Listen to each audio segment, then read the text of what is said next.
The House in Twilight Grove, a tale of terror in the fading light of an October evening, where shadows stretched like grasping fingers across the forest floor. 3 teenagers made their way through Twilight Grove.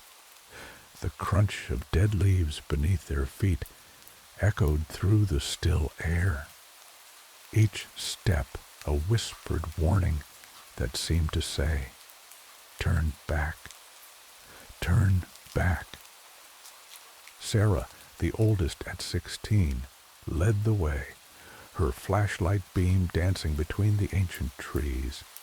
Behind her, Michael clutched his camera, hoping to capture evidence of the supernatural for his YouTube channel. Emma, the youngest at 14, brought up the rear, already regretting her decision to join this expedition. "Are you sure about this?" Emma whispered, her voice barely audible above the gentle rustle of wind through skeletal branches. "My mom says people who go into the Blackwood house, they don't always come out." Sarah turned, her flashlight beam catching Emma's pale face. "Those are just stories," she said, but even she couldn't keep the slight tremor from her voice.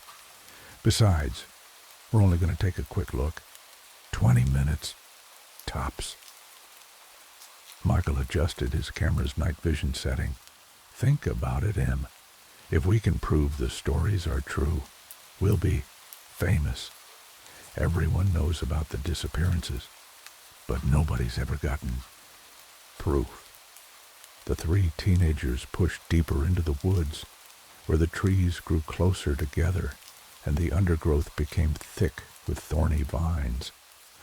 The temperature seemed to drop with each step, until their breath formed tiny clouds in the beam of Sarah's flashlight.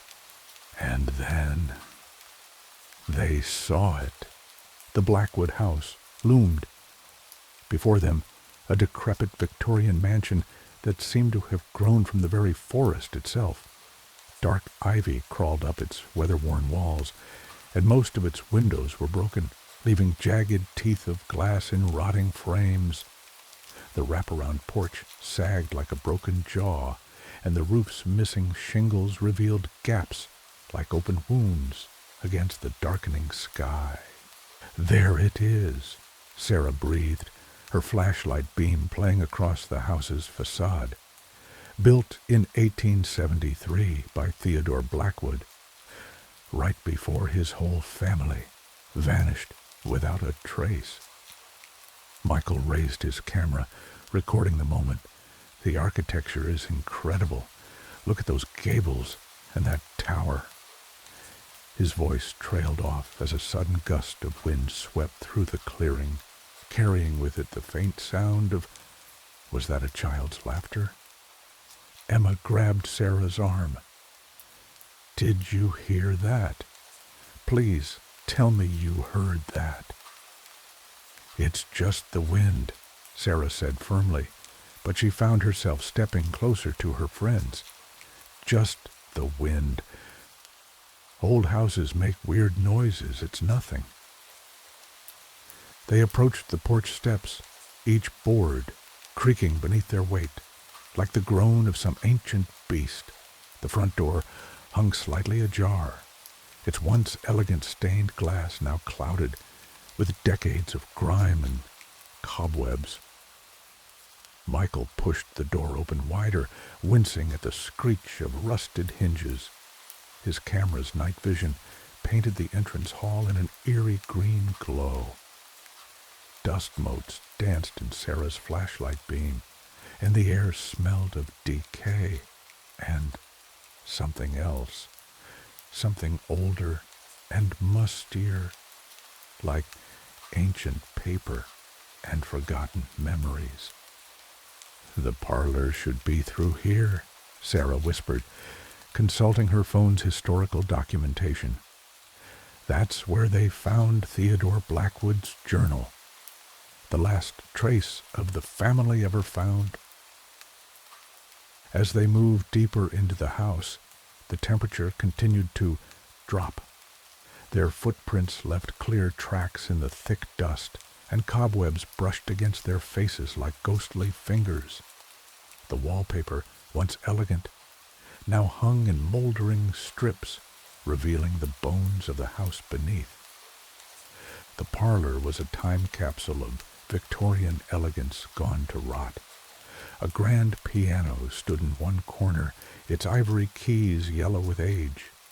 Sheets draped the furniture like shrouds, and a large mirror hung above the fireplace, its surface so tarnished it barely reflected their lights. "Check this out," Michael said, moving closer to the piano. "There's sheet music here. It looks like it was just placed here. There's hardly any dust on it." Sarah frowned, joining him. "That's impossible. Nobody's been in here for years. The Historical Society sealed this place up after the last incident in '98. Emma's voice trembled. "Guys, the door we came through. It's closed." They all turned. Indeed, the parlor door had swung shut without a sound. Sarah strode over and tried the handle. It didn't budge. "It's fine," she said, trying to keep her voice steady.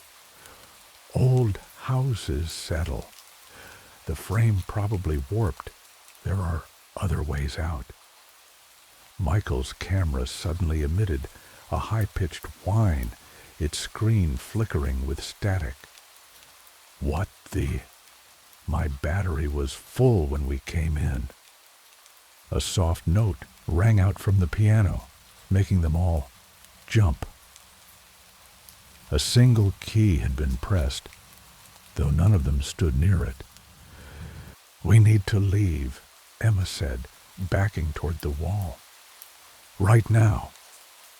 Another note rang out, then another. A slow, discordant melody began to play, though the piano bench remained empty. Sarah's flashlight flickered once, twice, and went out. Michael's camera followed suit, plunging them into darkness broken only by the pale moonlight filtering through the grimy windows.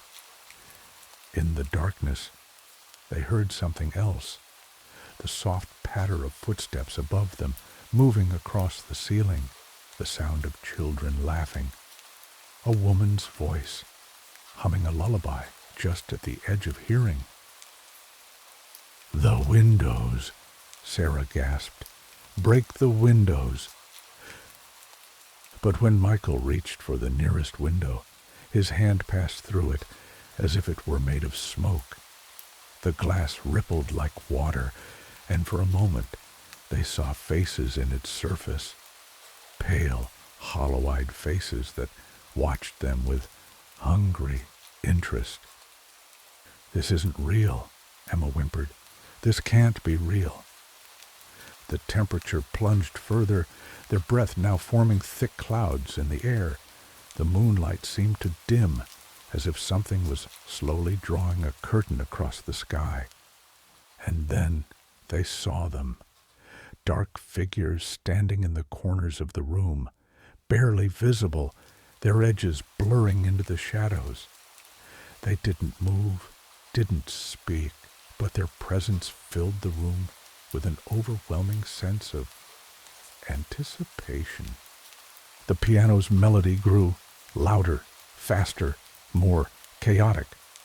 The laughter above them turned to screams. And in the tarnished mirror above the fireplace, they saw not their own reflections, but the image of a family gathered around the piano. A father, a mother, 3 children, all staring directly at them with black, empty eyes. Sarah's voice was barely a whisper. "The Blackwoods. They never left." The figures in the corners began to move, gliding across the floor without touching it. The mirror's surface seemed to ripple and bulge. the family's image pressing against it like a membrane about to burst. Emma screamed as something cold grabbed her ankle. Michael's camera suddenly sprang to life, its screen showing only static and glimpses of distorted faces. Sarah felt icy fingers brush against her neck. The piano's melody reached a crescendo, and the figures converged on them, their forms stretching and twisting in impossible ways. The last thing any of them saw was the mirror finally cracking, dark shapes pouring from its surface like smoke. 3 more teenagers had entered the Blackwood house, and like all the others before them, they would become part of its eternal family. The house still stands in Twilight Grove, waiting for its next visitors, and on quiet nights, if you listen carefully, you might hear piano music drifting through the trees, accompanied by the sound of children's laughter and screams. But by then, it's already too late.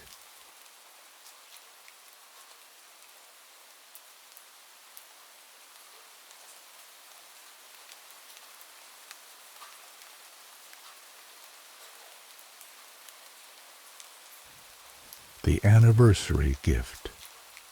A tale of love and terror. Sarah and James thought they had found the perfect anniversary surprise. A beautiful Victorian cottage hidden away in Mason's Grove, listed well below market value. "It's absolutely perfect," Sarah had whispered when they first saw the listing. If only they had wondered why. The late October wind whispered through dying leaves as they pulled up to their new home. James squeezed Sarah's hand and smiled. "Happy first anniversary, my love." Their moving truck wouldn't arrive until morning, but they couldn't wait to spend their first night in their dream home. The previous owners had left some furniture behind, draped in white sheets like pale ghosts in the growing darkness. "How thoughtful," Sarah said, but James noticed her voice trembled slightly as they stepped into the shadowy living room. An antique grandfather clock stood sentinel in the corner, its face clouded with age. "That's strange," James murmured, checking his watch. "It's showing midnight, but it's only 7. The clock's hand suddenly twitched, and a sound like distant laughter echoed through the empty halls. "Must be the wind," Sarah said, but she pressed closer to James. They made their way upstairs, flashlight beams dancing across faded wallpaper that seemed to shift in the flickering light, patterns flowing like liquid when they weren't looking directly at them. The master bedroom was cold, much colder than the rest of the house. Their breath formed delicate clouds in the autumn air. An ornate mirror dominated one wall, its silver surface tarnished to near black. Sarah caught a glimpse of something moving in its depths. But when she turned, there was nothing there. "I heard the last owners were also newlyweds," James said, trying to lighten the mood as they laid out their sleeping bags. "They only stayed one night, left everything behind, never came back for their belongings." The wind outside grew stronger, branches scratching against the windows like desperate fingers seeking entry. Sarah's flashlight beam caught something on the wall. Old photographs, yellowed with age. She stepped closer, squinting in the dim light.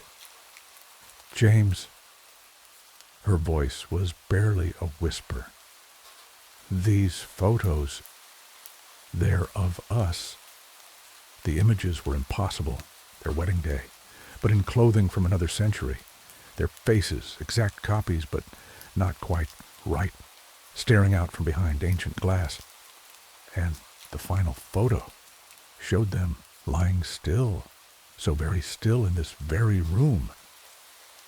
The grandfather clock downstairs began to chime, though it was nowhere near midnight. 1, 2, 3. The temperature plunged. Their flashlights flickered and died. In the darkness, they heard her footsteps in the hallway, moving closer. "We need to leave," Sarah gasped, grabbing James's hand.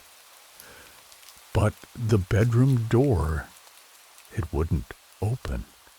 The handle turned, but the door remained firmly shut, as if someone on the other side was holding it closed. The mirror's surface began to ripple like black water. The footsteps reached their door, and they heard humming a sweet, familiar tune, their wedding song. James pulled Sarah close as the door slowly began to creak open. In the mirror's reflection, they saw themselves, but not themselves. The couple in the mirror wore clothing from another time, their faces pale and hollow, their eyes dark and hungry.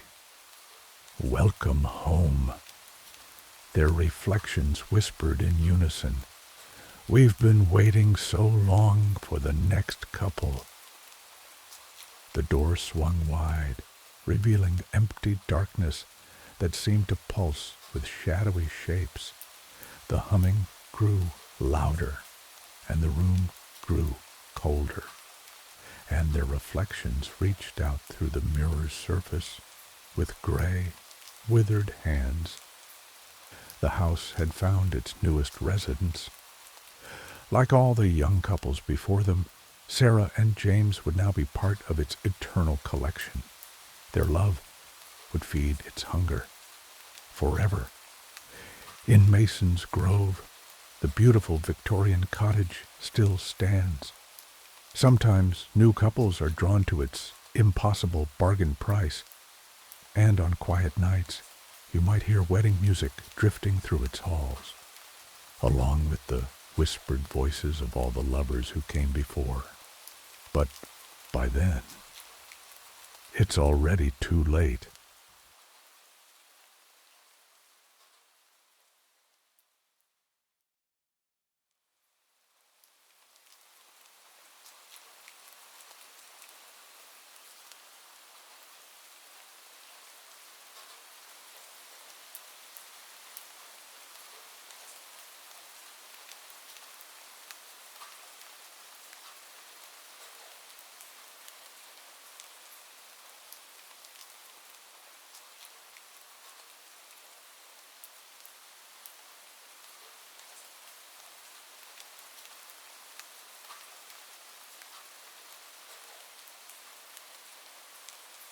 The house at the end of the street. It starts with 2 children, not just any children. They were curious, too curious, and that curiosity led them to that house, the one that everyone avoided, the one that had been waiting. The sun had barely set, the sky a dying ember. Shadows stretched long and thin across the cracked pavement as Ethan and Clara stood at the rusted iron gate.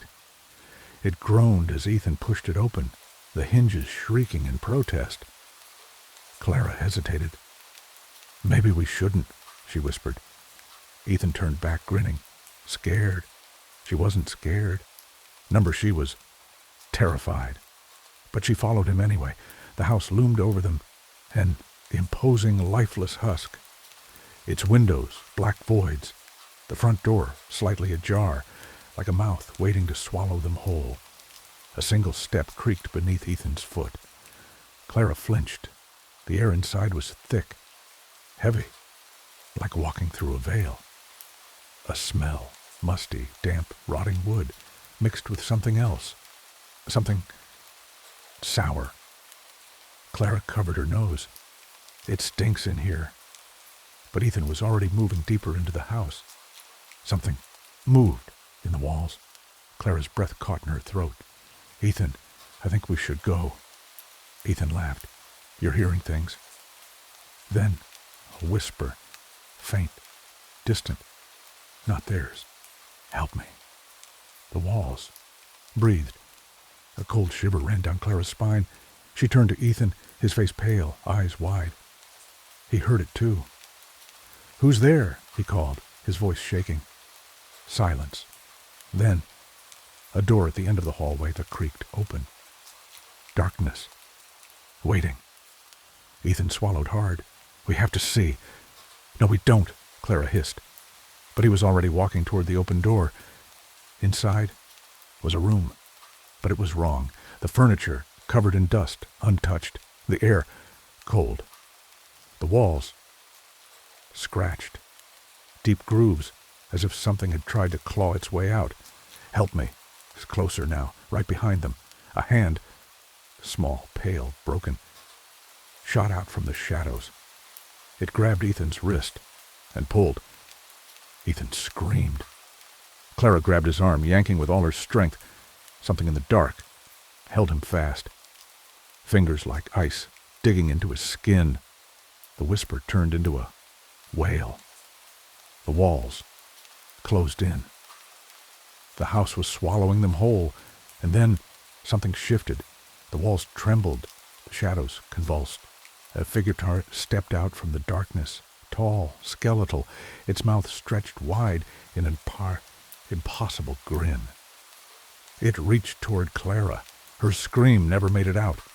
Then the door slammed shut. Clara was alone. The whisper now at her ear, "You're next." The room was silent. The house satisfied. For now.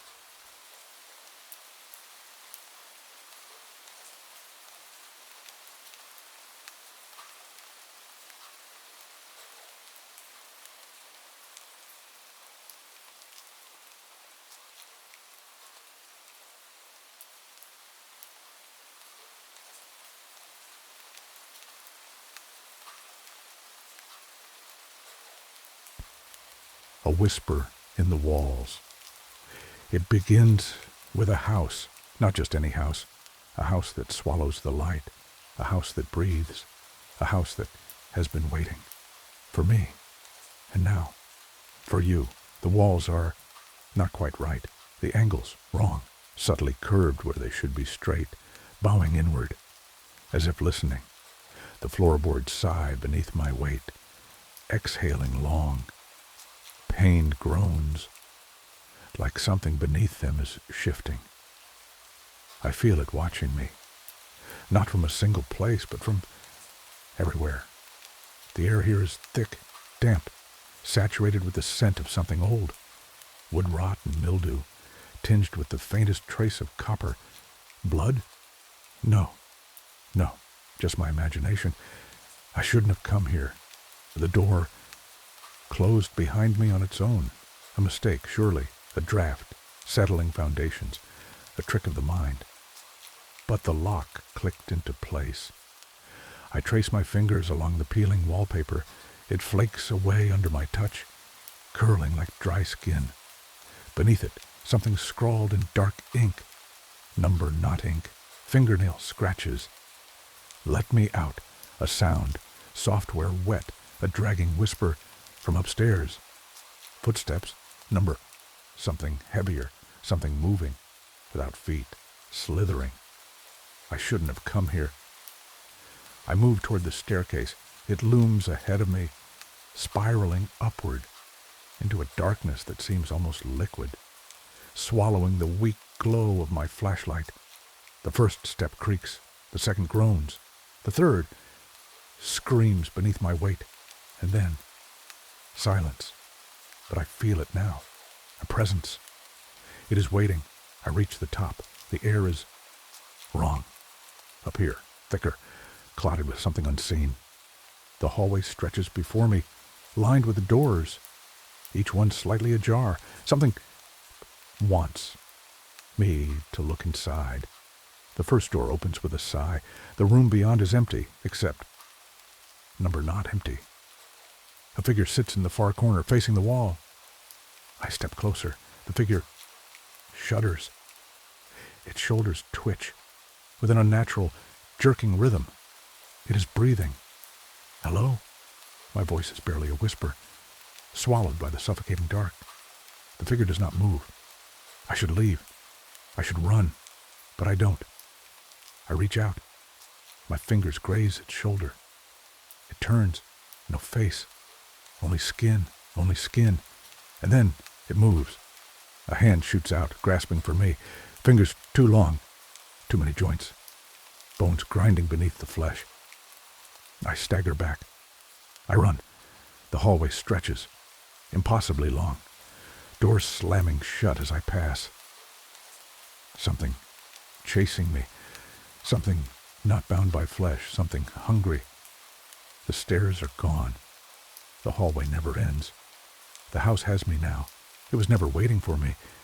I was always meant to be here. And now, so are you.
The visitor. The night was dark. Too dark. The rain had started hours ago, a slow drizzle at first. Then it thickened, swallowing the road in a misty blur. The headlights of her car barely pierced the endless black ahead, and the forest, those tangled skeletal trees, loomed like silent watchers. Then the engine sputtered. A cough, a lurch, a final gasp. Silence. Claire tightened her grip on the steering wheel. Not now, not here, in the middle of nowhere. She took a slow breath. The radio crackled. Static, then nothing. Her phone, dead. Typical. She glanced in the rearview mirror. No cars. No sign of life in either direction. Just the road, winding back into the woods like a forgotten memory. And then she saw it. A house. Just beyond the trees, its crooked frame barely visible through the shifting rain. An old thing, the wood darkened with time, the windows black and empty, waiting. Claire hesitated, her heart thudding. But what choice did she have? Slowly, she stepped out of the car. The cold air wrapped around her, thick with the scent of wet earth and leaves. The wind sighed through the trees, whispering something she couldn't quite understand. One foot in front of the other. Closer. The house loomed, its roof sagging, its porch slanted. A single lantern flickered beside the door, its light sickly, struggling. Claire lifted her hand. Knock, knock. The sound echoed too loud. The house seemed to breathe around her, the wood creaking, the wind shifting. Then silence. She swallowed, then knocked again. Harder. Still nothing. But just as she turned to leave, creak, the door opening, a sliver of darkness beyond the threshold. The air, colder now, heavy, wrong. Claire took a step back. A voice drifted from inside, low, scraping. You shouldn't be here. Her breath caught. A shadow moved in the depths of the house, and then the door swung wide. Claire's instincts screamed at her to run, but her legs refused to move. The open door gaped like a silent mouth, swallowing what little light remained. Her fingers trembled as she reached into her jacket pocket. No phone, no flashlight, just her, alone. Or was she? From deep inside, something shifted. A whisper, too faint to understand. A floorboard creaked, slow and deliberate. She stepped forward, just one step, just enough to see inside. The house smelled of dust and something else, something rotting. Shadows curled along the walls, stretching unnaturally, bending in ways they shouldn't. Her breath came shallow, uneven. She forced herself to speak. Hello? No answer. The door behind her creaked again. A gust of air brushed against her neck, too warm for the storm outside. Like breath. Claire spun around. Nothing. The porch was empty. The woods beyond, still. But the door, it was closing. She lunged, her fingers grasping for the frame, but it was too late. The door slammed shut, the echo ringing through the empty house. Darkness swallowed her whole. She exhaled, pressing her back against the door. Her heart thundered in her chest. Calm down. Think. Fumbling in the dark, her hands found the rough wood of the walls. Slowly, carefully, she moved forward. The air was thick, damp, pressing against her like unseen hands. Something scurried in the distance. A faint glow pulsed ahead. A candle? A lantern? She moved toward it, her breath shallow. The room opened before her, a sitting area once grand, but now decayed. The furniture lay under thick sheets, the fireplace long cold. The glow flickered from a single candle on the mantel, its wax pooling onto the blackened stone. And then the whisper returned. Not safe. Not safe. Not safe. Her pulse spiked. Who was that? She turned in a slow circle. The shadows seemed deeper now, stretching toward her, reaching. The whispering grew louder, closer. A gust of wind snuffed out the candle. Darkness. She was not alone. Claire pressed forward, hands outstretched in the inky blackness. Every sound, every whisper, every creak felt closer. Something skittered just beyond her vision. A photograph lay on the floor, dusty, faded. It was of a girl. The face looked eerily familiar. Then the voice came again. You are her. Her breath caught. The walls around her seemed to shift. The house. It was changing. The furniture twisted. The portraits melted into hollow faces. And then She saw it. A door. She ran, feet pounding against the old floorboards. The whispers screamed. Hands reached for her from the dark corners. The house didn't want her to leave. She grabbed the knob, twisted, pulled. It wouldn't budge. The shadows closed in. And then a shriek. The door burst open. She fell forward, onto the porch, into the cold night air. Freedom. But as she turned back, the house was gone. Just the empty forest, the road.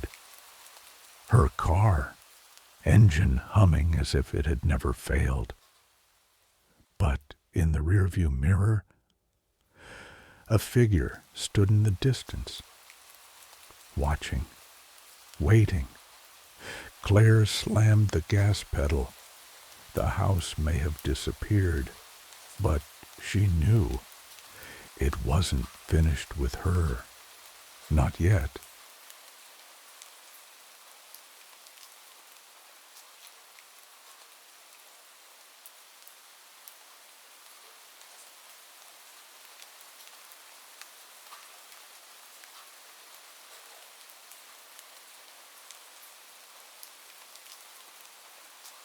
The Lost Boy.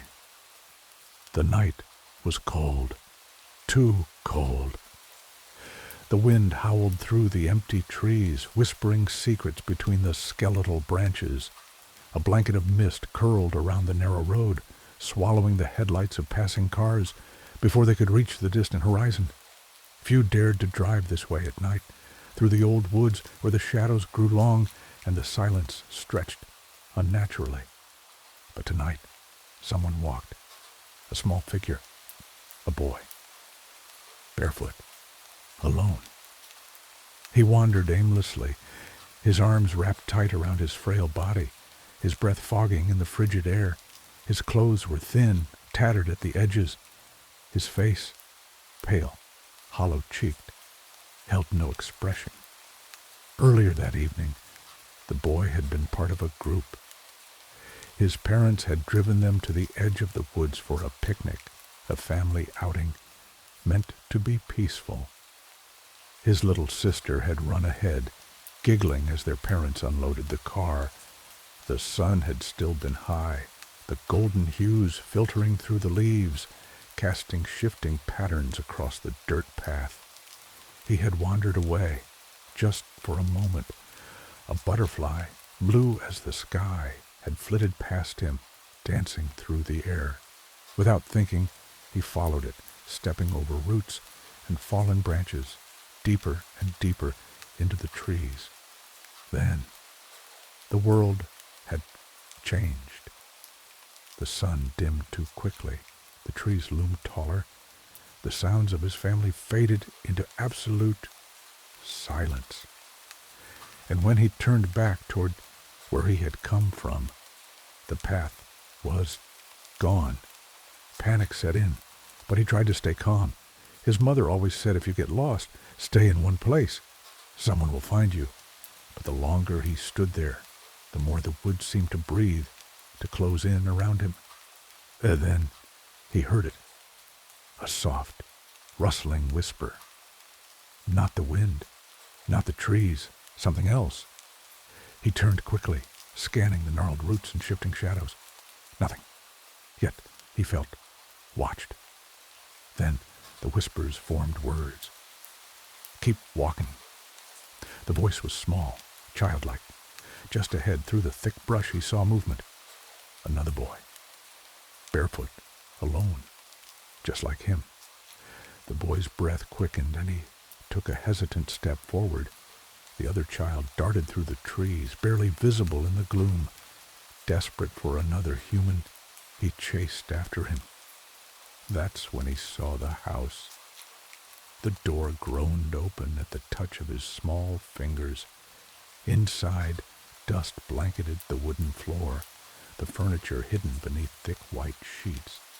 Cobwebs stretched from the rafters, swaying in the draft that curled through the open doorway. The boy stepped forward, silent, watching, listening. A whisper slithered through the darkness. "Welcome home." He did not react. The house seemed to breathe, the walls shuddering, the floor creaking beneath his small steps. Shadows pooled in the corners, shifting, stretching toward him, as if reaching for something long lost. Then, from the upstairs hallway, a child's laughter, soft, hollow, wrong. The boy lifted his head. His empty gaze followed the sound up the staircase to where a dim glow flickered in the corridor beyond. Without hesitation, he climbed the stairs. The hallway stretched long and narrow, its faded wallpaper peeling in jagged strips. The laughter came again, just ahead. Closer now. He reached a door at the end of the hall, slightly open. Light spilled from the crack, flickering, shifting. The boy reached out, pushed. The door swung open, and the whisper returned. "You are home now." Inside the room, the light flickered from a single candle resting on a small wooden table. A rocking chair sat by the window, its fabric draped in dust, swaying slightly as if someone had just left it. Against the far wall stood a bed. A child lay there, still, motionless, cold. The boy stepped closer. His breath slowed, his hands clenched into small fists at his sides. The candlelight flickered, stretching shadows across the walls. The air grew thick, suffocating, the scent of decay curling around him like a heavy blanket. He reached out, a trembling hand toward the bed. The figure in the bed sat up, eyes wide, hollow, reflecting the candlelight in twin, glassy orbs. And then, "You were supposed to stay." The voice was small, distant, but wrong. The boy's breath hitched.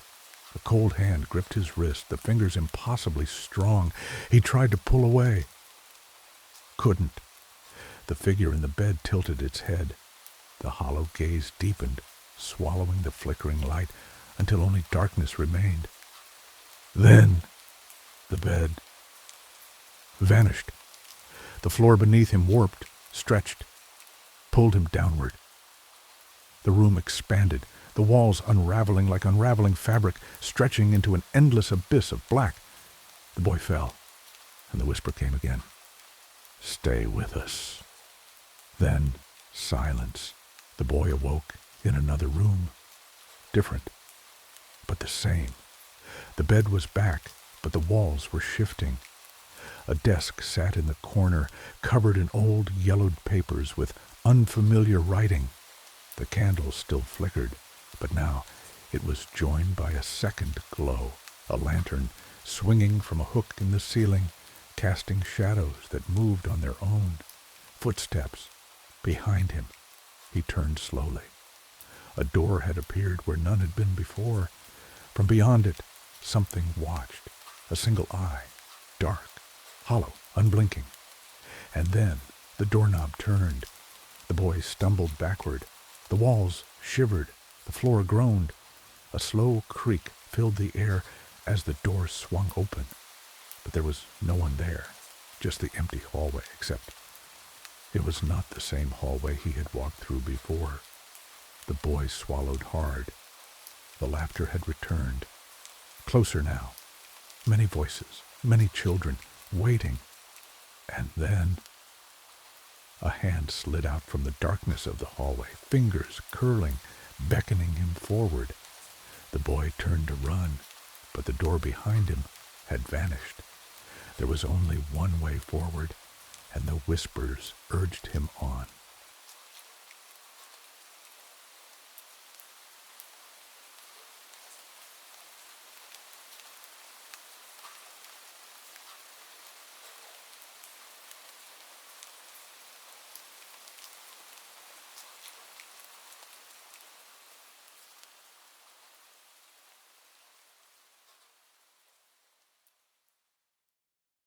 The frozen rest. The Alaskan wilderness stretched endlessly, an expanse of white and gray beneath an unforgiving sky. The air was sharp, biting through layers of clothing like unseen teeth. Snow fell in thick, silent waves, blurring the tree line into a shifting mass of shadows. It was the kind of place where the world felt abandoned, where time itself seemed to freeze, along with the landscape. David had been driving for hours. His rental SUV struggled against the snow-covered road, tires slipping with every turn. He had planned this trip for months, a journey into the solitude of the North, a break from the endless demands of city life. He had envisioned quiet nights under the aurora borealis, the crisp air filling his lungs, a chance to rediscover something lost within himself. Then the blizzard came. His GPS had long since lost signal. The road signs had disappeared beneath layers of ice. He had taken a wrong turn somewhere back near the last outpost, but the storm had swallowed everything behind him. Now all that remained was the road ahead, winding deeper into the frozen unknown. Then his headlights caught something. A building. A rest shelter. Small. Wooden. Standing defiantly against the storm. Relief washed over him. He was running low on gas, and his fingers had grown numb against the steering wheel. He pulled into the snow-covered lot, the SUV groaning in protest as it came to a stop. The wind howled around him as he stepped out, boots sinking into the thick snow. He could barely see the structure in front of him, the wooden sign hanging over the entrance, barely legible beneath layers of ice. Old Pine Rest Stop. He hesitated. Something about the building felt wrong. But he was freezing, and the storm showed no sign of letting up. David pushed open the door. Inside, the air was thick with the scent of damp wood and something stale. The walls were lined with old photographs, their glass frames cracked and clouded. A single dim light flickered from an overhead fixture, barely illuminating the space. The floor creaked beneath his boots, and a strange stillness filled the air, as if the building had been abandoned for far too long. There was no sign of anyone. A long wooden counter stretched across the room, an old cash register sitting unused atop its surface. A faded map of Alaska was pinned to the wall behind it, the ink faded and smudged. The decor looked decades old, as if no one had been here for years. Something creaked. David turned sharply. The back of the shelter was lined with booths, their cushions torn and rotting. Beyond them, a hallway led to a series of doors, one of them slightly ajar. The hair on the back of his neck stood up. He took a cautious step forward, his breath clouding in the frigid air. Then, a whisper. "You shouldn't have stopped." David spun around. Nobody was there. The wind howled through the cracks in the walls, rattling the loose wooden panels. His heartbeat pounded in his ears, but he forced himself to move forward. He stepped towards the open door at the end of the hall. The room beyond was dark, too dark. The air felt heavier here, thick with something unspoken. The dim glow from the shelter barely reached inside, casting jagged shadows across the peeling wallpaper. A single chair sat in the center of the room, empty, waiting. Then the door slammed behind him. The whisper came again, closer now. "No one leaves." David turned, his breath catching in his throat. The chair was no longer empty. Something sat there, watching. He stumbled back into the hallway, heart hammering. He needed air. He needed to get away from this place. The storm had calmed slightly, but an eerie stillness had settled over the forest. The trees stretched endlessly in every direction, their skeletal branches clawing at the sky. Then, movement. At first, it was subtle, the crunching of snow, the glint of eyes between the trees. Wolves! David froze. A low, guttural growl drifted from the darkness. He had read about wolf attacks in remote areas, but they rarely bothered humans. These, however, felt different.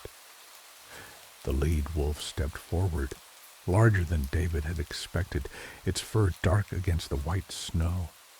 More followed, emerging from the shadows, their eyes glowing with something unnatural. David's breath caught in his throat. He was surrounded. Then something changed. The wolves stiffened, ears flattening, eyes darting toward the trees beyond. Something else was out there. Without a sound, they turned and vanished into the night. David stood there, shaken. He should have felt relief, but instead, the air felt colder, heavier. The wolves weren't fleeing him. They were fleeing something worse. He pushed forward, determined to get back to his SUV. His boots crunched through the deep snow, each step slow and labored. Then the forest went silent. No wind, no rustling, nothing. And then a new sound, a deep, guttural growl. David turned slowly. A grizzly bear stood on the edge of the clearing, massive. Its breath clouded the air in thick puffs, its fur dusted with frost. Its black eyes locked onto David, unblinking. He had no weapon, no means of defense. His mind screamed at him to run, but his legs refused to move. The bear huffed, shifting its weight. Then, like the wolves, it turned its head toward the darkness beyond, and it backed away. David exhaled sharply. The bear was afraid. Something else was coming. A shadow moved in the distance, shifting between the trees, tall and unnatural. David took a single step back. His breath curled in the freezing air, his fingers numb, his heart hammering. Then a whisper drifted through the trees. "It knows you're here." The bear turned and bolted into the forest. David didn't wait to see what had scared it. He ran back toward the rest stop, toward the only shelter he had. And as he reached the door, he realized the truth. He wasn't running toward safety. He was running straight into its trap.